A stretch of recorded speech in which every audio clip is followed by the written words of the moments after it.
So this story is called When Push Comes to Shove. It's an expression when there's a bit of an argument, words don't work, so there's pushing, and then shoving, which is more vigorous, let's say. And you don't want it to come to fist fight in a school, in a boxing ring, yeah, possibly, but in a school, these young men in particular, yes, these are young men, are in charge of quite deadly weapons. Their fists can do a lot of damage. So we have to step in as teachers. We have to step in, and stepping in when the students are a head and shoulders taller than myself and probably a yard broader.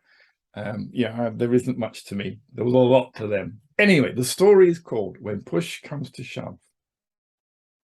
They were fighting in the corridor. They were both bigger than I was, 16 years old, full of testosterone and with minimal self-control. Fighting?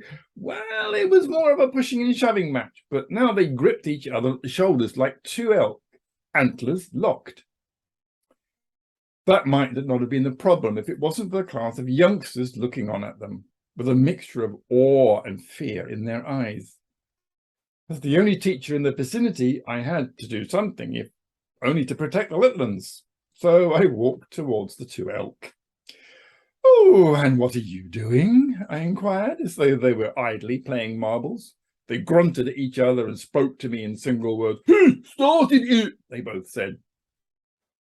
I wasn't sure if I would ever get to the bottom of whether it was push or shove that had started, and I didn't care. All I wanted was for them to stop, and for me to avoid getting hurt in the process. "What made you push him?" I asked one. Immediately asked the other, "What made you shove him?" "Oh, he said, I will." "And how did that make you feel?" I asked them both. By now they were standing almost still. Their arms were still locked around each other's shoulders. They'd stopped struggling. It had become more of a hug, and it was getting embarrassing. So I grabbed the advantage. "And how often will you decide? And how often will you let him decide how to feel?" I asked them both. Neither could answer. I'm not sure I could have answered the question either. "Oh, we're just friends," they said, hugged each other in a manly way. "Well, go and be friends elsewhere," I suggested. "You're scaring the Litlands."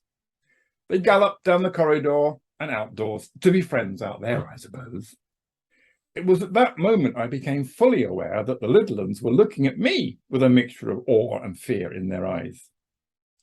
"Line up outside your classroom," I ordered, and they scuttled into line and stood there like tin soldiers, waiting for their class teacher to arrive.